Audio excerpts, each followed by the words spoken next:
Welcome to this explainer. Today we're taking a really fascinating journey into a wonderfully minimalist piece of source material. We're talking about just a handful of words here, but instead of just, skimming right past them, we're going to put these words under a microscope. We're going to perform a complete textual deconstruction.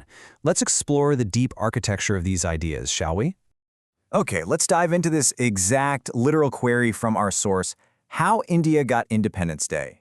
Notice how it's phrased. It's a direct, almost startlingly unembellished question.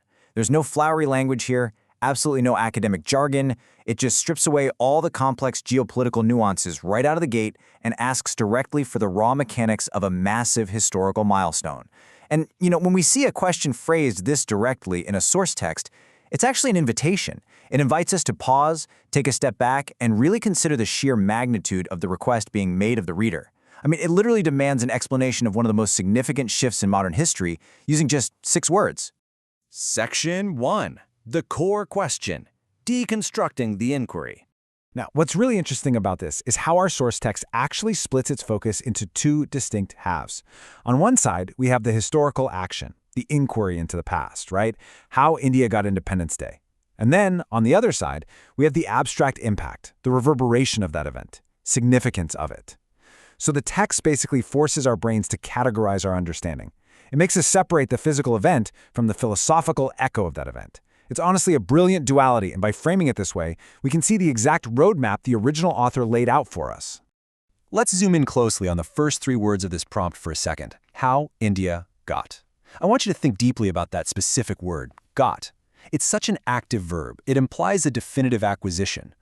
It implies this profound transition from a state of not having something to a state of actually possessing it. It hints at a chronological process, an immense effort, and a real struggle. Notice the source material doesn't say when India was granted or the era of. No, it uses the active, determined concept of getting. It is literally asking us to trace the precise mechanics, the exact steps of that monumental acquisition. To truly grasp the sheer weight of this inquiry, we really need to break this first sentence down into its 3 distinct linguistic parts. First up, we have the mechanical how. This is the demand for the methods, the processes, the actual sequence of historical events. Second, we have the nation itself, India. This is our subject, the massive, diverse, and complex entity that is undergoing this profound transformation.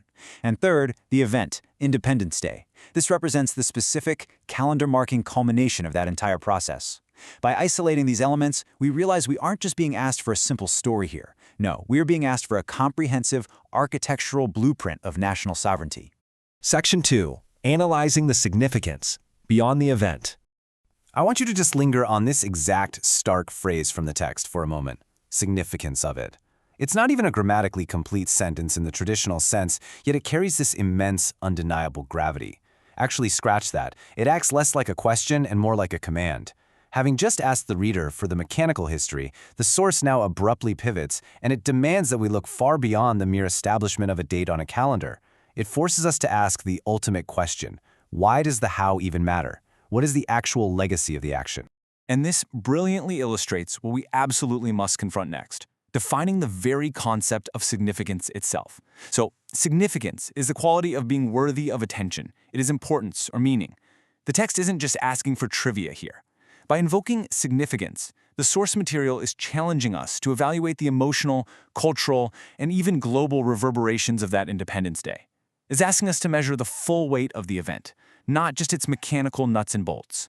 Now focus your attention on a tiny but massively important pronoun, the word it. The text says significance of it.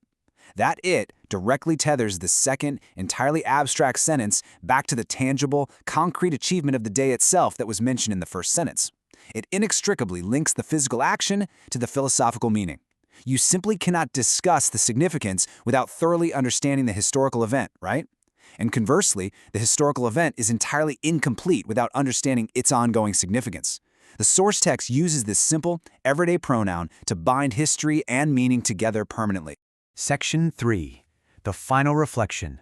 The weight of independence. So the absolutely crucial point here is that our source text perfectly frames independence as a dual concept.